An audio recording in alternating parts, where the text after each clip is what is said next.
Hi, happy Monday. I am Meredith, and we are here to tune into the energy atmosphere of the day today, and boy, do we ever have a lot going on.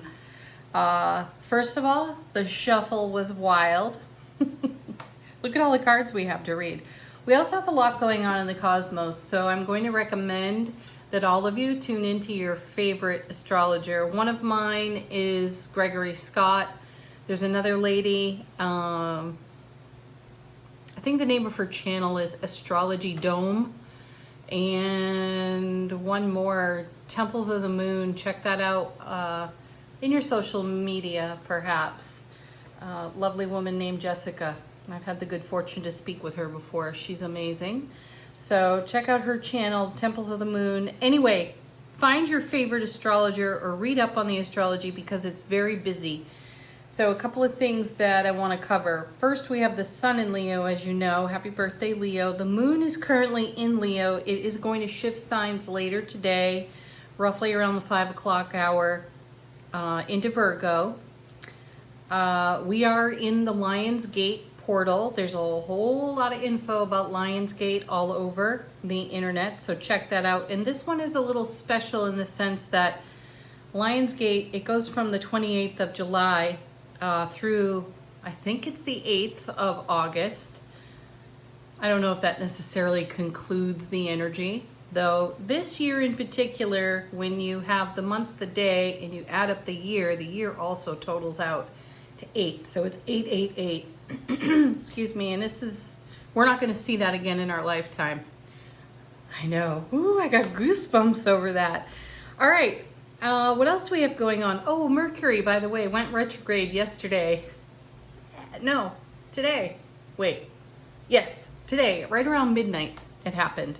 And we have a new moon. That happened yesterday. A new moon in Leo. Ooh, and I have the new moon card out.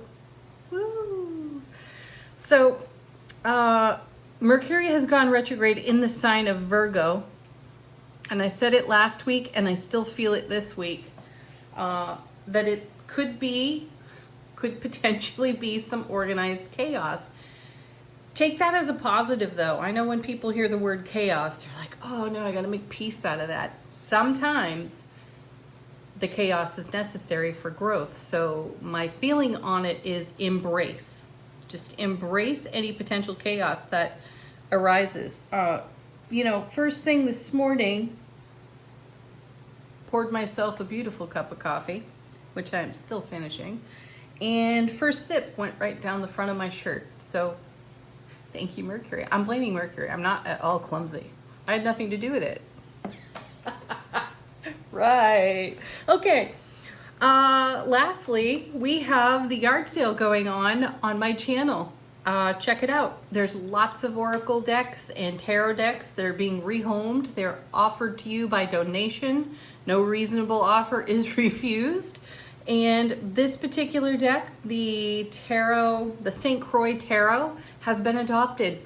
This is the last time you're going to see it on this channel. So yeah, it's going to get shipped out to a new home today. Woo! Alrighty.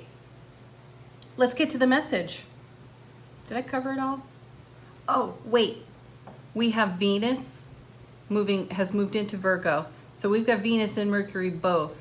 And I wanted to make a comment on that because Venus is all about our self-love, our love language, especially when paired with Mercury. Mercury is the communication planet.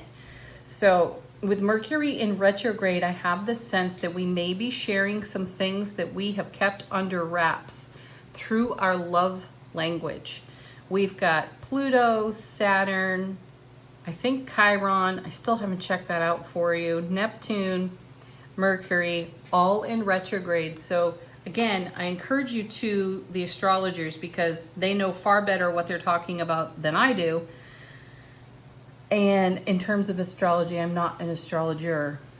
I would love to be, so I'm studying it, though in no way a professional with it. So go listen to the professionals and make the most out of the astrology. Make the most out of the retrogrades. Get a lot done with that energy.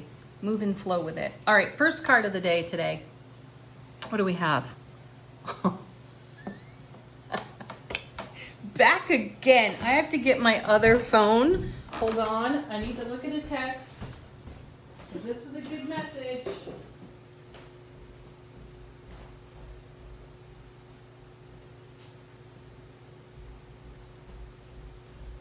Thank you for your patience, everyone. One of my super soul people made a comment to me about this beautiful Three of Swords and suggested that a quote from Rumi could help us out when it comes to this particular card. Give me a moment. I'm going to find the text. Anyway, we're starting out with that gorgeous Three of Swords. Okay, so this super soul wrote me and said, Rumi comes to mind. Light can enter through a crack in the heart. And then commented that there isn't just one crack here, there's 6. Because you have the entry and the exit of the sword. So consider what the retrogrades can do for you. I did just say that. Listen to the astrologers. Find out what you can learn and use the retrograde energy to your highest and greatest potential. So the Three of Swords has come back around, and I felt last week when we were seeing it that we were putting it to rest. And I'm excited to see what the next cards are. So before I elaborate on the Three of Swords anymore, let's take a look. We have the Knight of Wands. Ooh, with the Three of Pentacles. Wow, this is nice. Knight of Wands, you know, he's Mr. Speedy Gonzalez. That's how I feel about him. He's like muy rapido, isn't he? Anyhow, and the Three of Pentacles is building something that stands the test of time. You know, we're taking action. We're using our resources with a purpose. And you've got the Knight of Wands behind that, all fire, swift moving energy as well. And look at the fire here in the Three of Swords. So our hearts are on fire, and I feel like we're leveraging the lessons that came with the light, that crack of light that came in the Three of Swords. So we're using our light energy, we're using life lessons to our highest and greatest benefit. This isn't us, you know, wallowing in any kind of self-pity over here on that Three of Swords. I feel like it's motivating. And we've got double threes. Very powerful energy. This is the energy of heaven in the threes. Where are we taking it?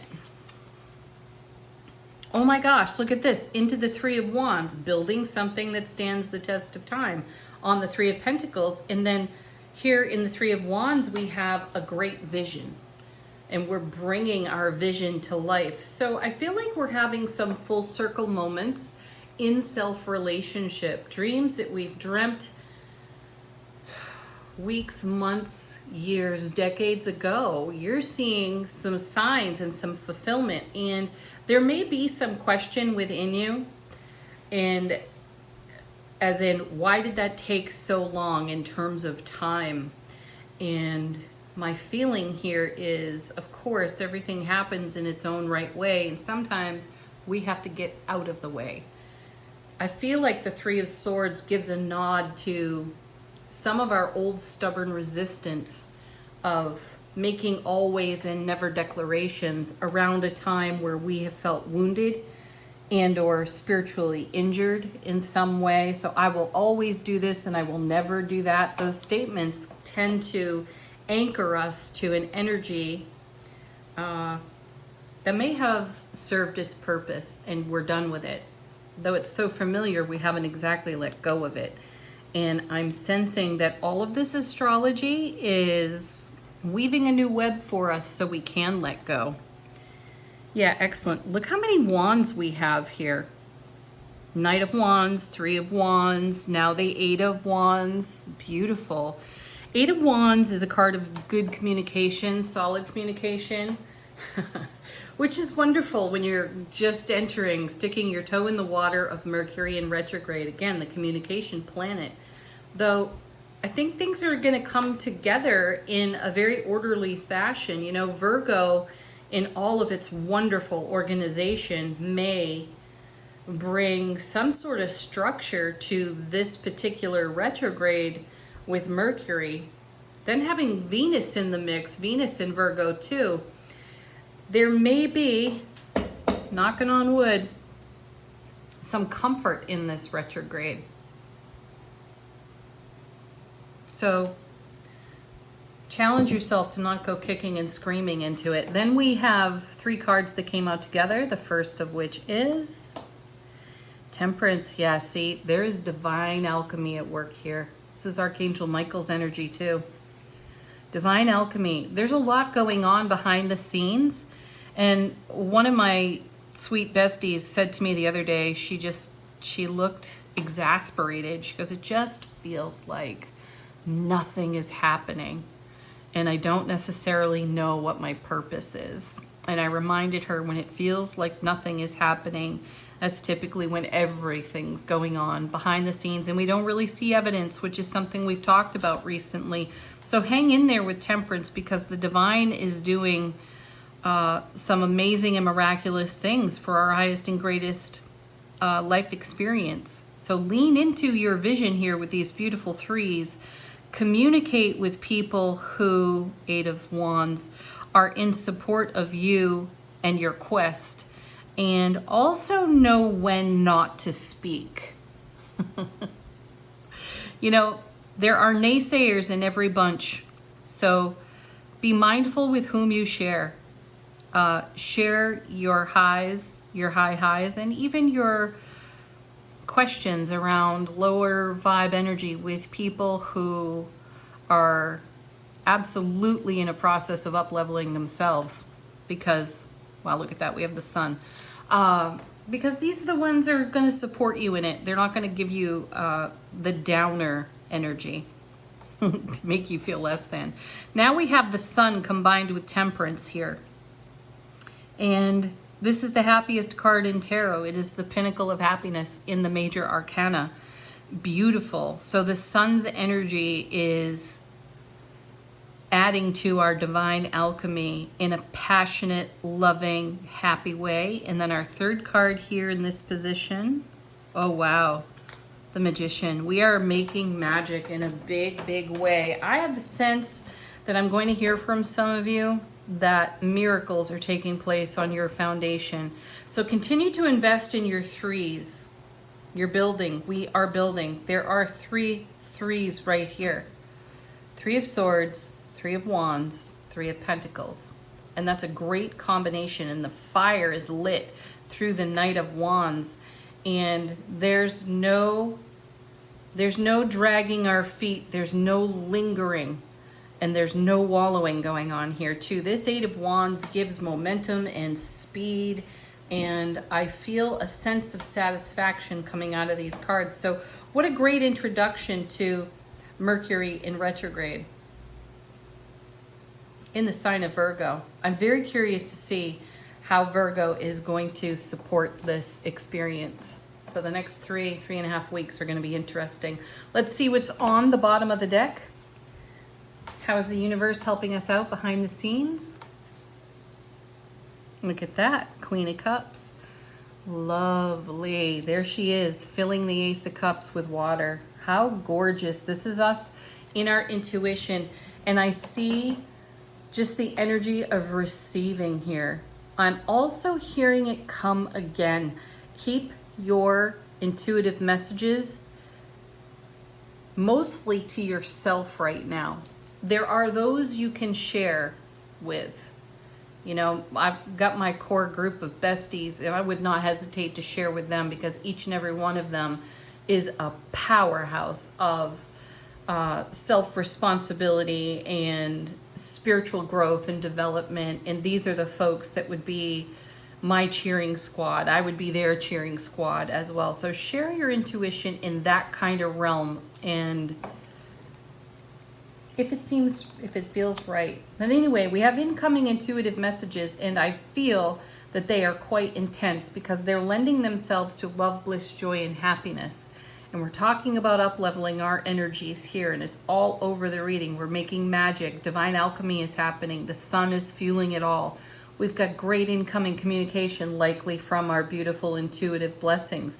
We've got the Three of Swords here, which, you know, most people see that card as the fly in the ointment, though if this is a point of inspiration, how could it be a fly in the ointment, right? This can be the most beautiful reminder where your heart cracked open in a way and let in a light that it never had before. It was a very wise message from my other super soul buddy. I should not put that person in a buddy category. They're way more than that. They're amazing. Then we have the Four of Swords. Perfect peace. Time out. Breathe. Relax. Focus inward on your own heart space. Allow these messages to bubble up. Then Two of Swords. Excellent. You know that we're heavy with wands over here, and we're heavy with swords from the underside of the deck. I like this. We're making choices.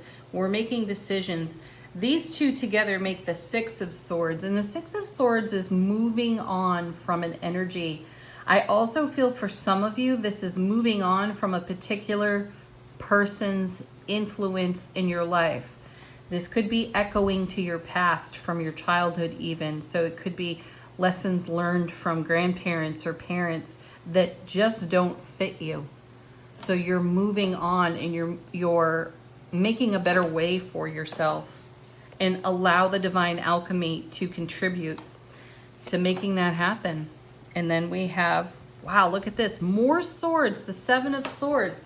You're leaving self-sabotage behind because you're listening to your intuition. You're maintaining your inner temple of peace. Beautiful. So the Seven of Swords, all sevens are about heaven touching earth.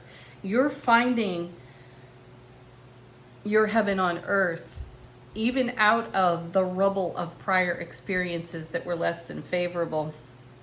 Oh my gosh. One more. Oh, I may go two more, because now we have the Eight of Swords. I sense here we're freeing ourselves. We're freeing ourselves from an old story, a mental trap, something that trapped us, that we were kind of mentally addicted to, something that we believed. There's the devil. We were chained to some sort of belief and or feeling around belief. And this is something we've been challenging for a while. You know, we've been seeing this Three of Swords a bit lately. And thank you so much for showing up, because this is having us challenge some things that need to go, or they need to expand.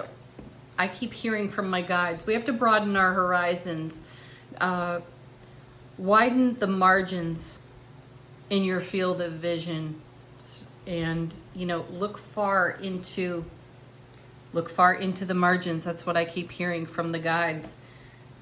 Look, wow, look beyond the horizon, because some of us have a very limited view due to prior experiences, but we've got new intuitive messages that have come in that are encouraging us to do something different. Thank you, Temperance.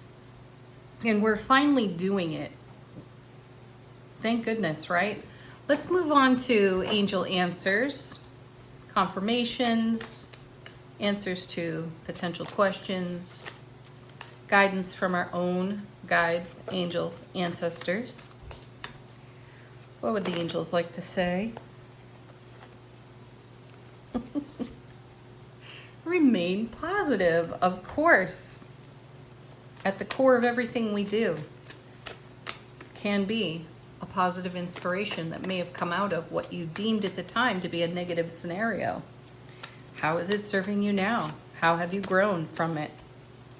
And look at this. Honestly, great confirmation in these cards. Remain positive. And then you have peaceful resolution. We got the Four of Swords here. Maintain your temple of peace. Allow the divine alchemy of temperance to evolve and unfold around you. Let go of the old story. And then falling out of the deck, seriously, listen to your intuition. It's a total repeat of the tarot cards right there. One more. Actually, there's two more. They came out together. The situation will improve. I want to change the words there. The situation has improved. And in some way, you may not have recognized exactly how it's improved. And there's no need to worry. And that may be the key right there. Perhaps you let go of the worry.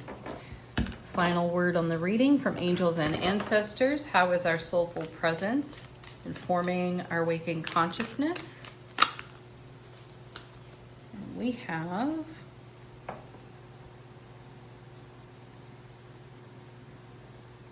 very sweet.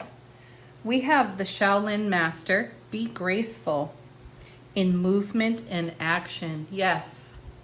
No need to be hasty and erratic. Be peaceful, be graceful. And then we have the Hunter. Track down your fears and your desires. There's that Three of Swords showing up. What scares you? What frightens you? Hunt it down. Track that shit down and up-level that energy. Face it. Just face it. That's what I feel. Okay, we're going to move on to Q&A. Yes, we're doing Q&A today with the mini deck. So if you've got a question, folks, go ahead, put it out there. I'm going to shuffle cards out for us. Oh, wow, look at, they're already falling out of the deck. Look at this. We'll take it. I love when this happens. We have 1, 2, 3. Oh, we got 4 of them. Queen of Wands. Now there's a lady that doesn't take any crap. Love that. Not going to relate this to the reading. Yes, I got that reminder again from my friend. Separate issue. So Queen of Wands here. And isn't she a beauty? There's the Leo Queen. So I am reminded of, again, this Lionsgate energy. Read up on it, learn about it, bless your life with it. There's a strong energy frequency for creating what's in your heart, what you're nurturing in your heart. And this queen with her beautiful fire, Aries, Leo, Sag energy on her card. Bring your fire, bring your passion to whatever the situation is. And I feel like for some of us, we've been holding back. Lately holding back. It's more that we've been seriously, my guides, they show me stuff. I'm just going to tell you what I'm seeing. I'm seeing a snake's tongue as it's like testing the atmosphere, or a lizard's tongue. It looks bigger than a snake in my mind's eyes. My guides are showing it to me, but you know, they're testing the temperature, they're smelling the air, they're tasting the air, right? Is the atmosphere correct and right for my next move? That's what I'm feeling with this queen right now. And then we have, no wonder, the Seven of Pentacles is next, because we've been nurturing something on our abundant vine, right? For creation, manifestation in this realm. So we want to make the right moves in the right moments that continue to support this wonderful growth, because the 7, again, heaven touching earth, is building to the 10, which is the everything card in this particular suit. Then we have, lovely, the 5 of Swords. That's the inner battle with the self. So the reminder here, when you see the 5 of Swords, 5s are all about change, so there's more alchemy going on. Do not make yourself a victim to the thought that just because you don't see things moving in a way that you deem favorable doesn't mean that they are not becoming favorable. And isn't that what Mercury retrogrades are kind of about? We start to see things in a really different way because the atmosphere gets stirred up in that retrograde energy, and challenges are put before us that we could not have possibly orchestrated or anticipated for. And how do we respond to that? What do we do? Do we behave in some old way? Probably. Or do we challenge ourselves to look at things from a different perspective, take a different action, and then perfect. Now we have the Two of Pentacles. This is everything in harmony. This is everything in balance. Twos are the number of miracles. So engage your magical and miraculous energy and lend it to whatever is going on. And I also feel trust. Trust yourself in a big way, because when you add that 2 to the 7, you get the 9. You need to rely on your self-sovereignty to see yourself through the fire of becoming the next version of yourself, not based on an old story. So the challenge there with that 5 is to take a look at the old story that pops up and challenge it. Do some of your own divine alchemy and continue to invest in your 7 and grow your dream, grow your vision. Don't stop now. Don't ever quit. Don't give up on you. All right, everybody. Happy Monday. Happy Mercury retrograde. Happy Leo new moon. Happy Lionsgate. All of it. Peace, love, joy, happiness. Namaste.